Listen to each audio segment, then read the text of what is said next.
el tema que les traigo hoy se llaman cimentados. Muchos de nosotros conocemos esta palabra. Es un derivado que viene de cimientos. ¿Cuáles son los cimientos? Que son las bases, los fundamentos. Como la palabra dice en la parábola del sembrador, que aquellos que no estaban fundados en la palabra, que no estaban arraigados en la palabra, vino el diablo y roba ¿el qué? El fundamento, la palabra, y son fácil presa del enemigo, porque en ellos no está el fundamento, no que no se les enseñó acerca de la palabra, sino de que ellos no se agarraron de la palabra. Ahora vemos que la palabra es la revelación de Dios, lo que Dios quiere de nosotros. Ahora nosotros tenemos que tener el esfuerzo de agarrarnos de ella. ¿Se han fijado cómo un vegetal se agarra de la tierra? Está agarrado, y hay unos tipos de vegetales que es tan difícil que usted quiere arrancarlos y es preferible que le salgan callos a poder arrancar ese vegetal de la tierra. Por eso dice que ustedes tienen que estar agarrados, muy agarrados de la palabra para que sea difícil que usted sea arrancado de ella. Vamos a Juan 15:7.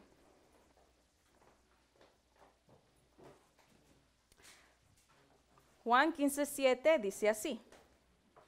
Es una versión amplificada. En inglés yo solo la traduje en español para que haga sentido. Si permanecen en mi palabra y mis palabras permanecen en ustedes, son dos cosas diferentes. Al parecer es algo redundante, pero no. Si permanecen en mis palabras y mis palabras permanecen en ustedes, eso quiere decir que si nosotros estamos unidos vitalmente en el mensaje de la palabra de Dios y el mensaje vive, entonces nosotros vamos a poder decir que yo permanezco en la palabra. Es vivir vitalmente en esa unidad en el mensaje que ha sido implantado. Así que cuando nosotros vivamos vitalmente plantados, pidan lo que quieran y ¿qué? ¿Por qué? Porque usted va a creer que va a suceder. Pero ¿cuál es la condición, por decirlo de esa forma? Que usted permanezca en la palabra, vitalmente, en el mensaje en su corazón, para que las cosas vengan a ser un hecho. Vamos a Mateo 7:24. Mateo 7:24, si ustedes lo quieren apuntar. Y tengo una versión diferente a la de ustedes. Así que si pueden leerlo conmigo. Es el número 24, 7:24. Por lo tanto, todo aquel que oye estas palabras, por lo tanto, es una connotación. Por esta razón, por lo tanto, todo aquel que oye estas palabras y las pone en práctica, no solo las escucha, porque ¿de qué nos sirve estar sentados si solo las escuchamos? En el sentido de que viene y no se queda en nuestros corazones. El que oye, pero aún mejor las pone en práctica, es como el hombre prudente que construyó su casa sobre la roca. Aquí hay figuras que voy a enseñarles hoy. ¿Qué construyó? ¿Qué es el hombre? Esta es una figura para que nosotros podamos entender. Un hombre prudente, ¿qué es alguien prudente? No es alguien que toda la vida anda callado. No, ¿qué es alguien prudente? Alguien que sabe hacer lo correcto, siempre en el momento correcto. Que construyó su casa sobre la roca. ¿Qué es lo que usted está construyendo? ¿Qué es la morada? ¿Qué es la roca? Aparentemente hay preguntas, porque Dios no solo pone una figura literaria solo para que no la entendamos. Primero vamos a desglosar qué es roca. Roca es el conocimiento revelado de Dios, la voluntad de Dios, en la cual nosotros tenemos que construir nuestras vidas y ministerio. Ese va a ser el fundamento. Cada uno de nosotros somos llamados. ¿Qué quiere decir iglesia? Reunidos. ¿Qué es eso? Lo que acabo de escribir. Llamados. El fundamento está en nuestros corazones. Esa es la roca. ¿Cuál es la roca? El fundamento. Ahora cuando vamos a leer qué es la roca en la palabra, no solo se va a imaginar usted una roca. Hay un énfasis por qué Dios pone las cosas donde Él las quiere poner y por qué dice lo que dice. La roca, porque es una roca que no se mueve. El conocimiento que usted tiene es esa roca, ese fundamento, ese conocimiento, esa revelación que no se mueve, que no se arranca. Nadie se lo puede quitar. Lo que conocemos es lo que nos edifica. ¿Qué usted está edificando en su corazón? Usted es como ese arquitecto y usted está construyendo algo en su vida. ¿Qué es lo que está edificando? ¿Qué es lo que está construyendo? Si es esa roca, esa fe no se tiene que mover. Vamos a Efesios 4, 12 al 15.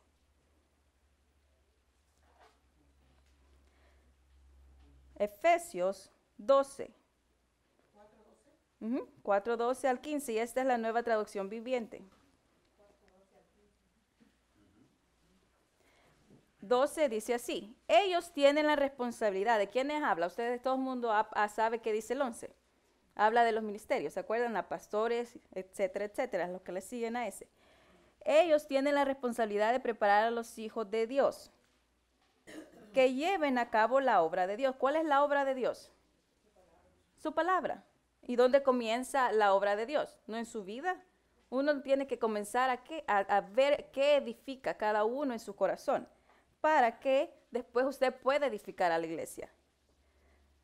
Y Dios, para que lleve a cabo la obra de Dios y edifique a la iglesia, para construir los fundamentos en ella, para poder construir. ¿Quiénes son los que ayudan a construir los fundamentos en la iglesia?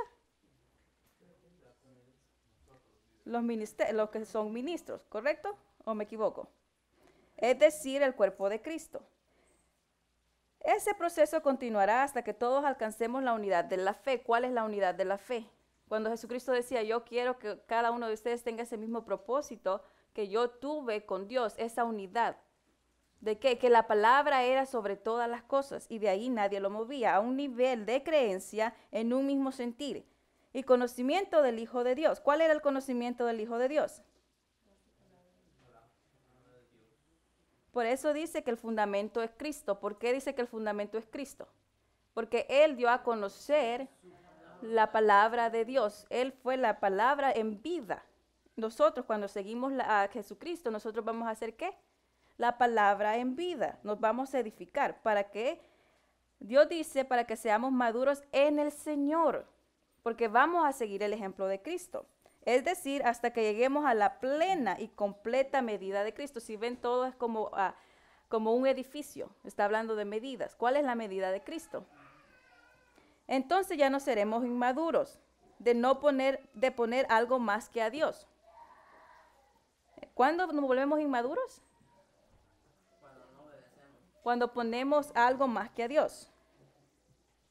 Entonces ya no seremos inmaduros de poner algo más que a Dios, como los niños, que son arrastrados de un lado al otro y ya no seremos empujados por cualquier corriente de nuevas enseñanzas y no nos dejaremos llevar por personas que tienen por engaño y con mentiras tan hábiles que parezcan verdad.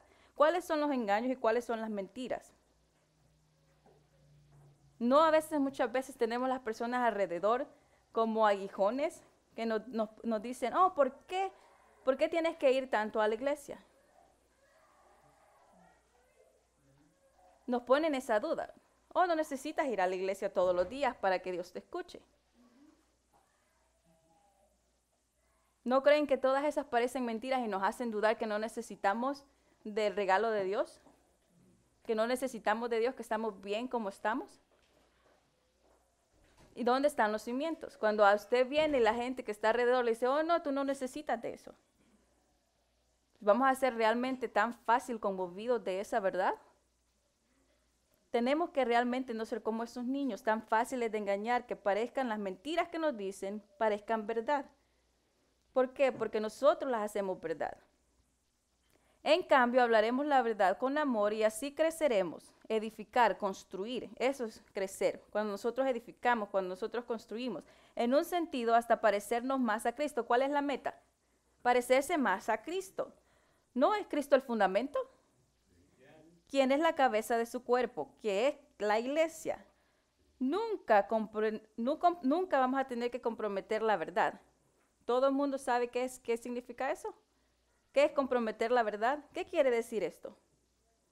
Diría Jesucristo, ¿qué quiere decir esta alegoría? No, nunca hay que tener miedo de hablar la verdad. Nunca vamos a comprometer la verdad porque tenemos miedo a que las personas se ofendan, a que las personas se detengan, a que las personas no crean. No es mi responsabilidad preocuparme por eso. Porque el único que da el crecimiento, ¿quién es? Dios. Mi deber es decirles la verdad. Y lo demás es de Dios. Nunca voy a comprometer la verdad. Vemos a Jesús, muchos se ofendieron por él, por sus palabras. ¿Por qué? Porque él les decía la verdad. ¿Eso quiere decir que Jesús no era humilde o que no tenía amor? No, claro que no. Él les decía la verdad, pero cada uno de los corazones decide en dónde poner la verdad, en qué se va a edificar. Si usted tiene un corazón duro, ¿cómo va a tomar la verdad? No, va a ser humilde. ¿Es mi culpa? ¿Lo quise ofender? No, cada uno decide dónde quiere poner la semilla, dónde quiere usted ser cimentado. Si mi deseo y mi necesidad como está junto, en paralelo, yo decido dónde voy a poner el poder. ¿Mi necesidad es tener el poder? Sí, claro que sí. ¿Por qué? Porque eso nos ha mandado Dios.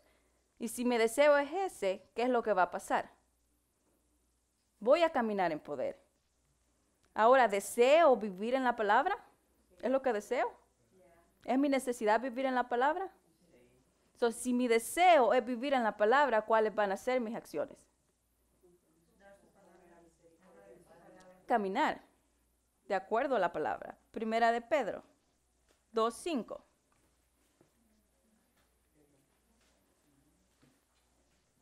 Primera de Pedro 2:5.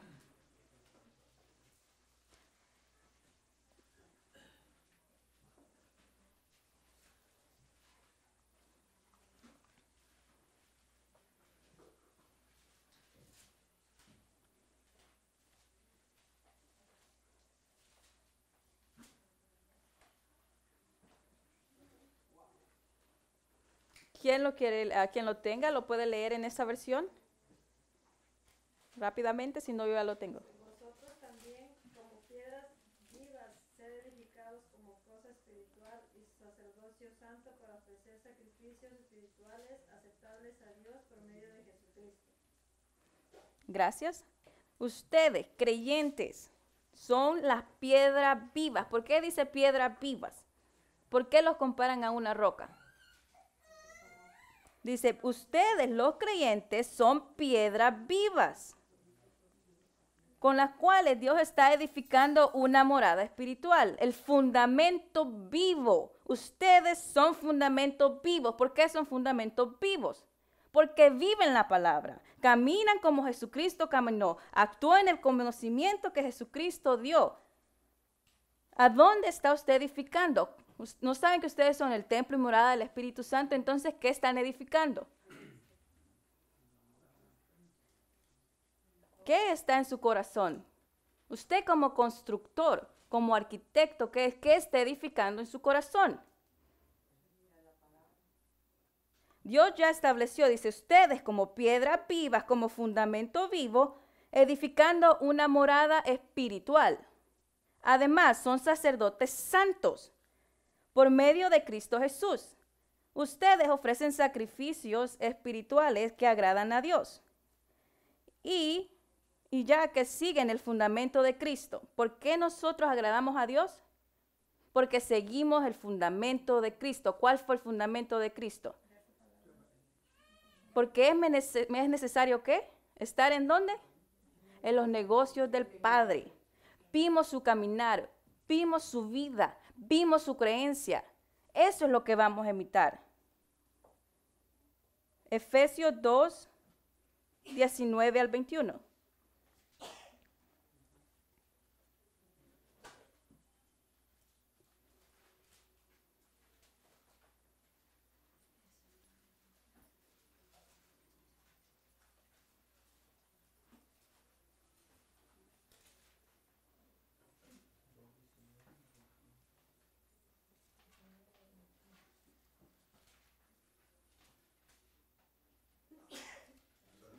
Efesios 19, y esta es la versión amplificada. 2:19 al 21. Así que ya no sos ajenos ni ignorantes de esto, que soy ciudadanos con los santos de Dios. Ya no sos ajenos a Él ni ajenos a este asunto. asunto espiritual. ¿Que qué? Ya no sos ignorantes, que son ciudadanos, que son santos de Dios y son miembros de la casa de Dios. Habiendo sido edificados, construidos en el conocimiento sobre el fundamento, palabra viva de los apóstoles y profetas, con Cristo Jesús mismo, como la piedra esquina principal, como lo más principal. Por eso es el fundamento, porque es la piedra. No solo le quiere poner una figura, solo para que usted no la entienda. ¿Por qué Cristo es la piedra del ángulo? ¿Por qué pone esa figura? Porque Él es el fundamento. Nosotros tenemos que aprender que las figuras no están solo por estar, en cual toda la estructura como edificio está unida. ¿Cuál es la estructura que como edificio está unida? Y continúa creciendo, ¿qué? Edificándose. Creciendo en un templo santo en el Señor, fuertes en nuestra creencia, como ladrillo sólido. Como ese ladrillo sólido. Si un ladrillo se mueve o se cae de la casa se cae. Probablemente no, pero ¿la casa está completa? No. Primera de Timoteo 19.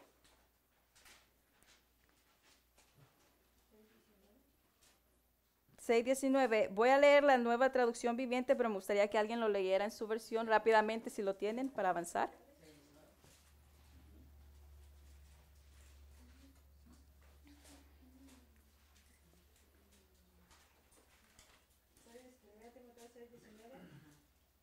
Atesorando para sí buen fundamento para lo porvenir, que eche mano de la vida eterna.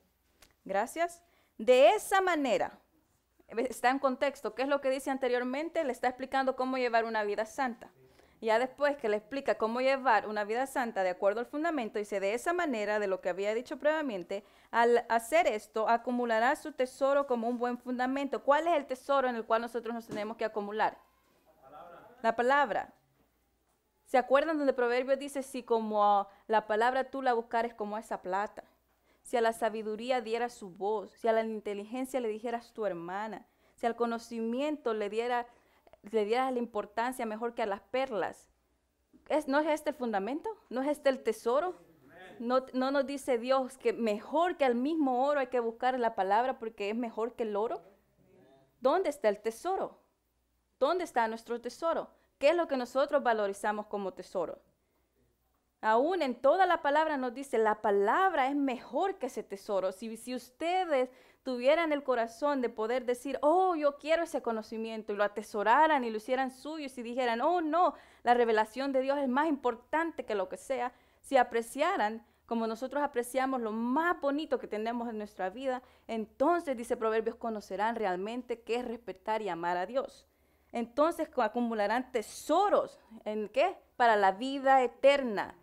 Tesoros para la vida eterna, a fin de experimentar lo que es la vida verdadera.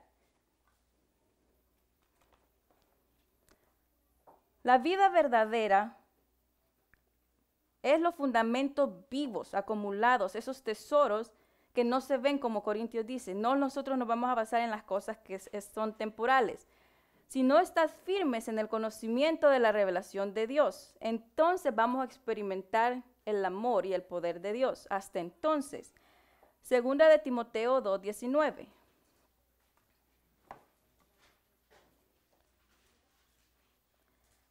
Segunda de Timoteo 2:19.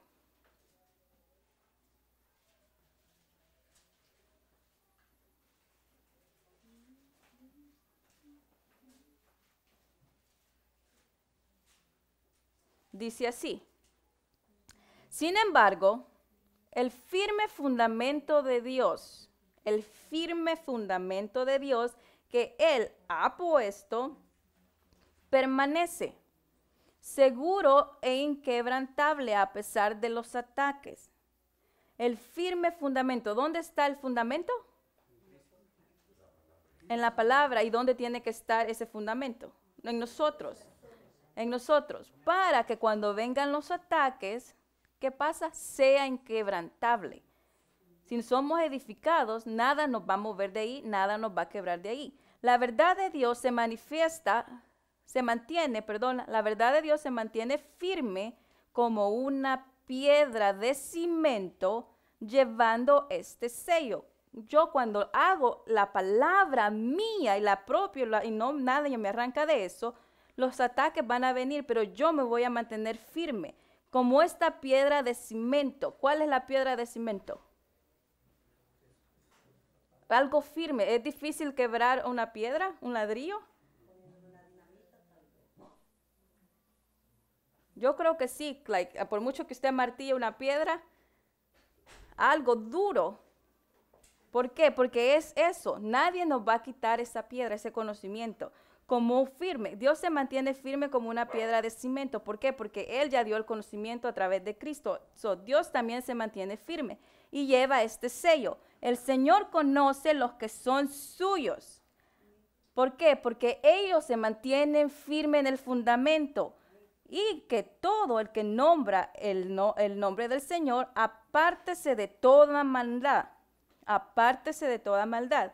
Y permanezca en el Señor. ¿Qué es permanecer en el Señor? Apártese de maldad y permanezca en el Señor, quien es el fundamento. Esta es la versión amplificada. ¿Quién es el fundamento? Mateo 21:42.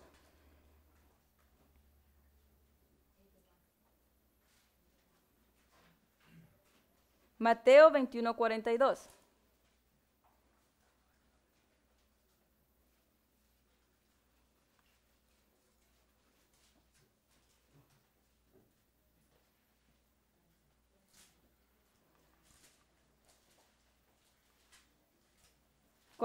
Dice así. Entonces Jesús les preguntó, ¿nunca leyeron en las Escrituras la piedra, el conocimiento, revelación de Dios, que los constructores, que las personas rechazaron? ¿Qué es rechazar? No tomarla, rechazarla. Que los constructores, las personas rechazaron. Ahora se ha venido a convertir en la piedra principal. El conocimiento ha venido a ser la base y el fundamento de todo ser. Esto es la obra del Señor y es maravilloso verlo. Cuando nosotros no creemos, cuando nosotros no nos agarramos de ese conocimiento, ¿acaso no lo estamos rechazando? Efesios 3:17.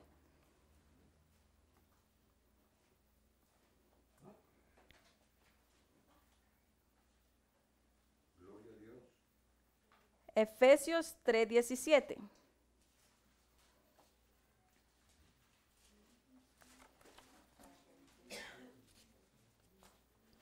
Entonces Cristo en el corazón, entonces Cristo habitará en el corazón de ustedes a medida que confíen en Él. ¿Qué es confiar?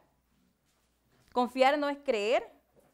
Cuando alguien está en lo más alto y está en un avión y alguien le dice salta, si esa persona salta, ¿no cree que ya confió en la palabra de la persona?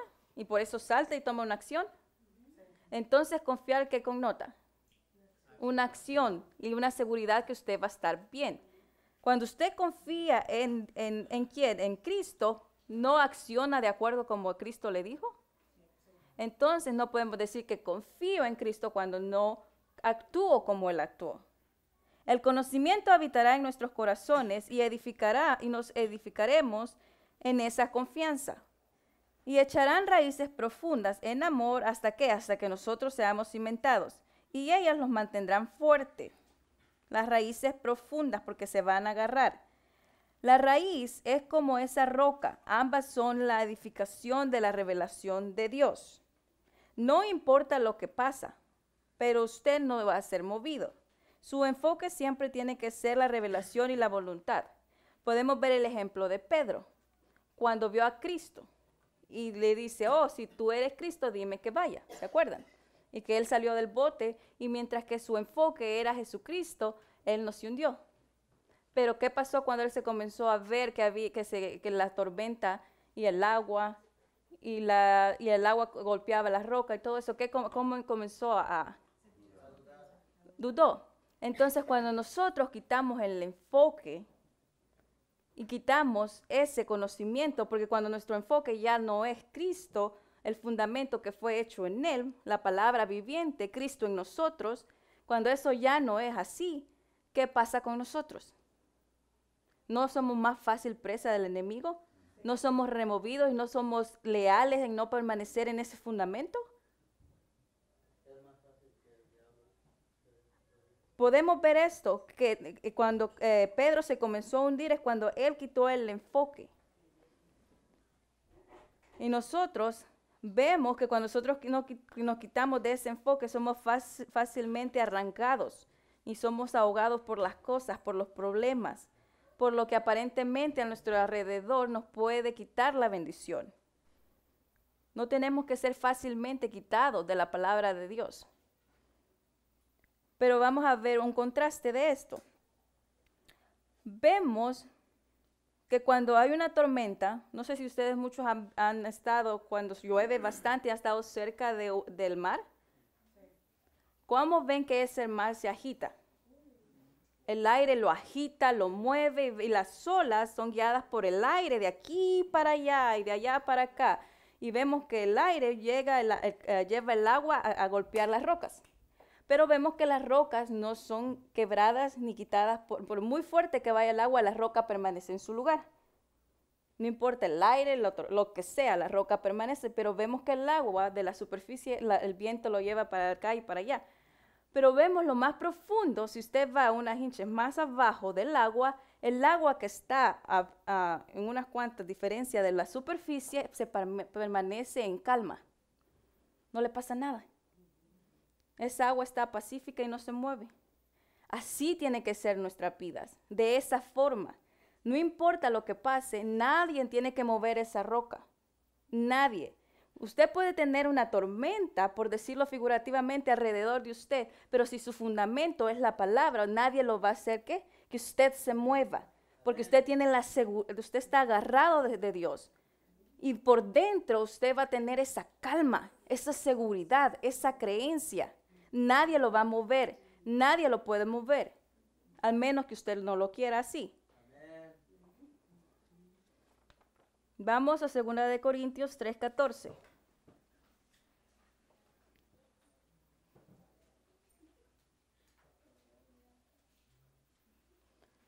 Segunda de Corintios 3:14.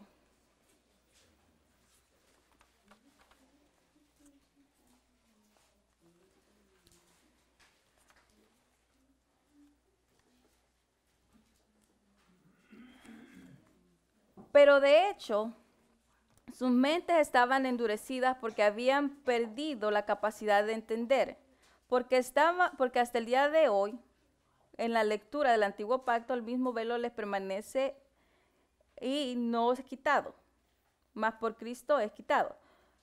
Muchos de nosotros, no que no tengamos la capacidad de entender. Cuando esta figura dice que ellos no tenían la capacidad de entender, es más que nosotros no tenemos la voluntad de creer, la humildad de creer. Sus mentes se endurecen y cuando no nos endurecemos no podemos ver la revelación y el conocimiento de Dios. Por eso dice, 2 males ha hecho mi pueblo, ¿se acuerdan? ¿Por qué? Porque nosotros apartamos del conocimiento, del fundamento que la palabra nos dice de que nos tenemos que agarrar y nos enfocamos en nuestra propia interpretación, en nuestros propios conceptos, en mi forma de, oh no, esta es la manera que yo creo así de Dios. Es de mi forma. Es cuando yo quiero, es cuando yo tengo tiempo, es cuando yo digo, así se cree, así voy a amar a Dios. ¿Es así? No. Así eran los israelitas, right? Los de Israel. Lo que querían hacer las cosas a su manera y por eso dicen, oh no, Jesucristo fue la piedra. ¿Por qué? Donde ellos tropezaron. ¿Por qué? Porque ellos no querían seguir la revelación de Dios. Ellos querían hacer las cosas a su manera. 1 de Corintios 3, 12 al 14. 1 de Corintios capítulo 3 del 12 al 14. Si alguien construye sobre este fundamento, ya sea oro, plata y piedras preciosas, o con madera, heno o paja, tú eliges. Tú eliges qué quieres agarrar para lo que tú estás construyendo en tu corazón, cualquier cosa. Pero en el día del juicio, cuando vengan los problemas, porque el día del juicio está hablando de que cuando vienen los problemas, En el día de juicio, cuando vengan los problemas, el fuego, las tribulaciones, revelarán la clase de obra que lo que tú edificaste. Si el fundamento fue la palabra, tú te vas a estar manteniéndote firme. Si tu fundamento fue tu propia interpretación, ¿qué va a pasar? Te vas a hundir. Cada constructor ha hecho. El fuego, el problema, la tribulación mostrará si tu obra tiene algún valor, si está fundada en la palabra. Si la obra permanece en el corazón es el que permanece por la palabra. La palabra permanece en tu corazón. Y si la palabra siendo el cimiento fuerte, tú como constructor recibirás una recompensa. Acumularás, ¿qué? Para el futuro el fundamento de la vida eterna. Juan 6, 61 al 71. Lo voy a leer rápidamente, pero no sé cuánto tengo tiempo. Ya, Juan 6, 61 al 71. Jesús estaba consciente de que sus discípulos se quejaban. Jesús estaba consciente de que sus discípulos se quejaban. Así les dijo. ¿Acaso esto los ofende? Él estaba hablando acerca de que él algún día iba a resucitar. Y ellos no tragaban eso. Por eso él nunca comprometió la verdad. Nunca dejó de hablar la verdad aunque las personas se ofendieran. Jesús estaba consciente de que los discípulos que los seguían, que amaban a Dios, que estaban quejándose. Así que les dijo, ¿acaso esto les ofende? ¿Qué pasará entonces si ven que el Hijo del Hombre asciende al cielo? Ver ascender al cielo. Solo el Espíritu da vida eterna. Los esfuerzos humanos no logran nada para con Dios. ¿Cuáles son los esfuerzos humanos? Los afanes de este mundo no logran nada para con Dios. Las palabras que yo os he hablado son espíritu y son vida, pero algunos de ustedes no me creen, no quieren escuchar, pues Jesús sabía desde el principio quién no iba a creer y también quién lo traicionaría. Entonces les dijo, ¿por qué? Por eso dije que nadie puede venir a menos que el Padre me lo dé. A partir de ese momento muchos discípulos se apartaron de él y lo abandonaron. ¿Abandonaron a Jesucristo? ¿Será que nos van a abandonar a nosotros por gente que se va a ofender? Y por eso vamos a dejar de hablar la verdad para que la gente no se vaya. Entonces Jesús, mirando a los 12, les preguntó, ¿ustedes también se quieren ir? Márchense. Parece duro, ¿verdad? Simón Pedro le contestó, Señor, ¿pero a quién iremos? Si tú nos dices que nos vayamos, ¿a quién iremos? Simón, sabiamente, tú tienes las palabras de vida eterna. Nosotros creemos y sabemos que tú eres el Hijo, el Hijo del Dios Santo. Entonces Jesús dijo, yo los elegí a ustedes, pero hay uno de ustedes que es un diablo. Y así dice también su versión. Se refería a Judas, hijo de Simón Iscariote, uno de los 12 quien él sabía que lo iba a traicionar. Vemos a Judas que él tenía fundamento o no tenía. No tenía fundamento en él. Y vemos que aunque la palabra dice que todos los discípulos hicieron obras y predicaron, él era parte de los 12, ¿sí o no? ¿Acaso la Biblia no dice, le dice, oh no, pero el Señor, yo en ti eché fuera demonios y hablé nuevas lenguas y prediqué y hice esto, ¿y qué va a pasar? Quiere decir que porque yo predico, yo estoy aquí y hablo lenguas y la gente es sanada, ¿eso me garantiza que yo estoy siguiendo la palabra? No. Judas no tenía fundamento, él era uno de los 12 y él hizo todo. Pero cuando vinieron las tribulaciones, cuando vinieron las tentaciones, ¿qué pasaba con él? Se apartó. Y no es para juzgar a Judas, no es para condenarlo, es porque la Biblia dice que nosotros podemos aprender de todo. Vemos que el cimiento que Judas tenía hasta el último segundo cuando Jesucristo le impartió la gracia, ¿él qué? La negó. No quiso aceptar la gracia. ¿Por qué no la quiso aceptar? En parte por culpabilidad. Y vemos que las personas que tienen demonios, el único alivio que tienen para ellos es la muerte. La culpabilidad es parte también de decir que los espíritus vengan. Entonces, en parte también era eso. Lo ahogaron. ¿Pero por qué lo ahogaron?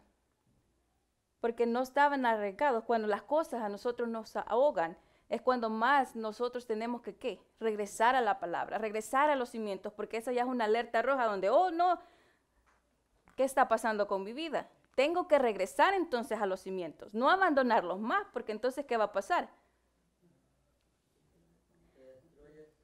Juan 8, 41 al 51.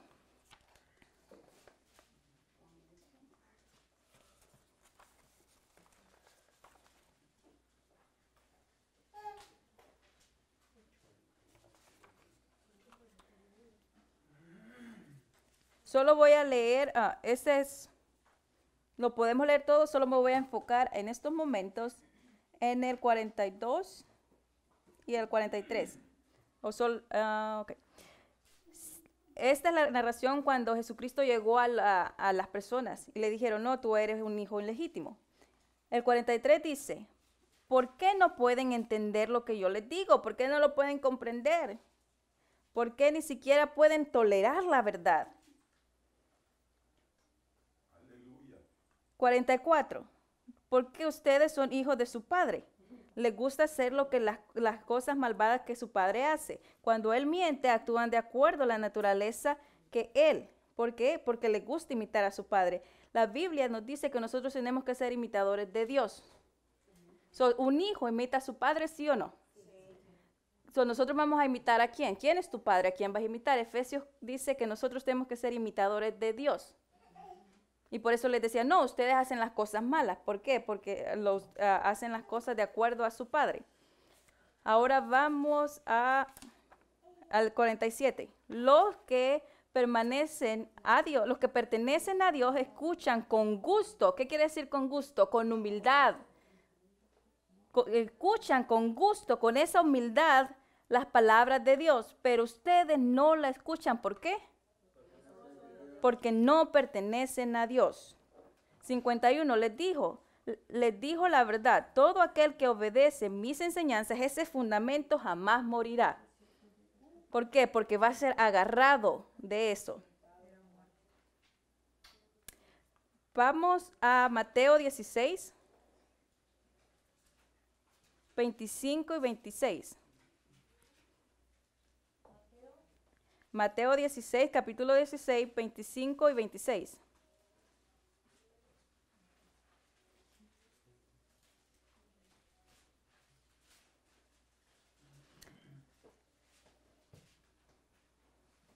Porque el que quiera salvar su vida en este mundo, las cosas que este mundo hace, la perderá a través de la muerte.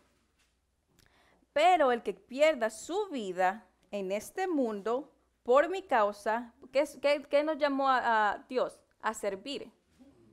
¿No sacrifica usted mucho cuando usted sirve a Dios? Jesucristo lo dijo, deja toda tu parentela, sigue tu cruz y ¿qué? Vamos.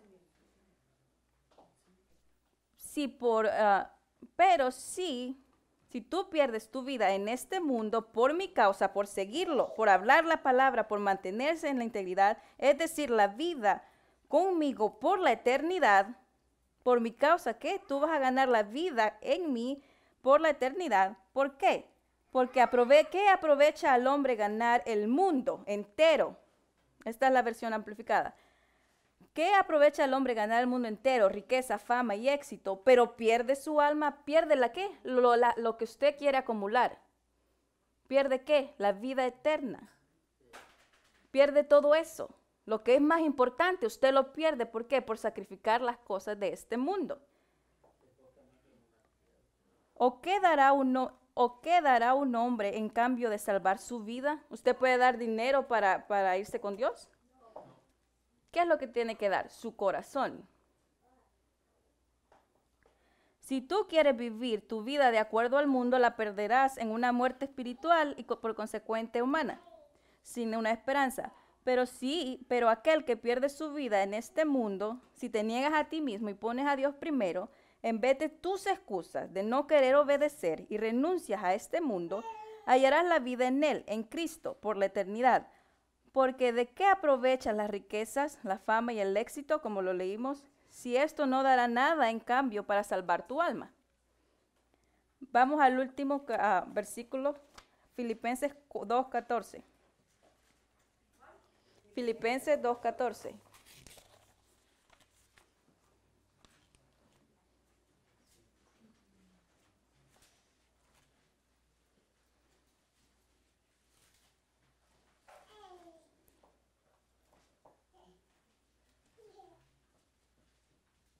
¿Alguien que lo lea rápidamente? El que lo tenga primero y ahí lo leo yo en la nueva versión. Actually, es la... Haced todo sin murmuraciones y contiendas. ¿Solamente? Oh, ok. En la traducción lenguaje actual dice así.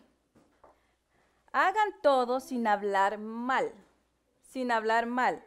Sin murmurar, sin quejarse. Nadie, hagan todo sin hablar mal, sin murmurar o quejarse de nadie o de algo, sin discutir por todo. Esto es lo que dice. Usted tiene esa versión, puede leerla.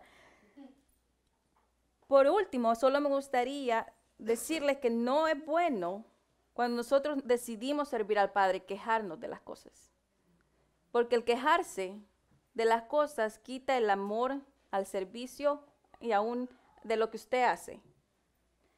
Por eso la palabra siempre dice, ¿se acuerdan que Israel se quejó tanto con Moisés? Sí. ¿Y qué le pasó a ese pueblo que tanto se quejó? Tanto se quejó. Pero por último, no hay que nunca murmurar ni hablar mal del que les enseña, ni de lo porque ustedes sirven al Padre. No se quejen de que no tienen tiempo para las cosas. No se quejen de que ustedes sacrifican algo por venir a la comunión, porque esa es su vida. No se quejen de las cosas que realmente importan. Es lo que Jesucristo marcó con los discípulos. ¿Por qué se quejan?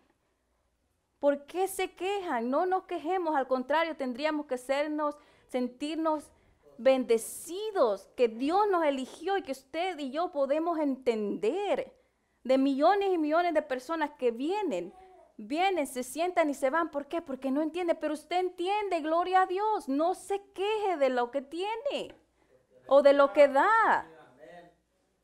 Todo lo que usted hace, Dios, ¿quién es el galardonador? ¿Quién se lo va a pagar? No se lo voy a pagar yo. Si usted quiere acumular los tesoros, acumúlelos, pero ¿por quién es el beneficiado de acumular los tesoros? ¿Míos? ¿Acaso vamos a compartir corona? No, no nos quejemos porque la palabra nos ha llamado, ¿para qué? Para servir. No imitemos lo que el diablo hizo con el pueblo de Israel. No endurezcamos nuestros corazones a la verdad. Tenemos que ser arraigados y cimentados en ese amor, en la palabra, y nunca sean conmovidos por nada. Dios les bendice.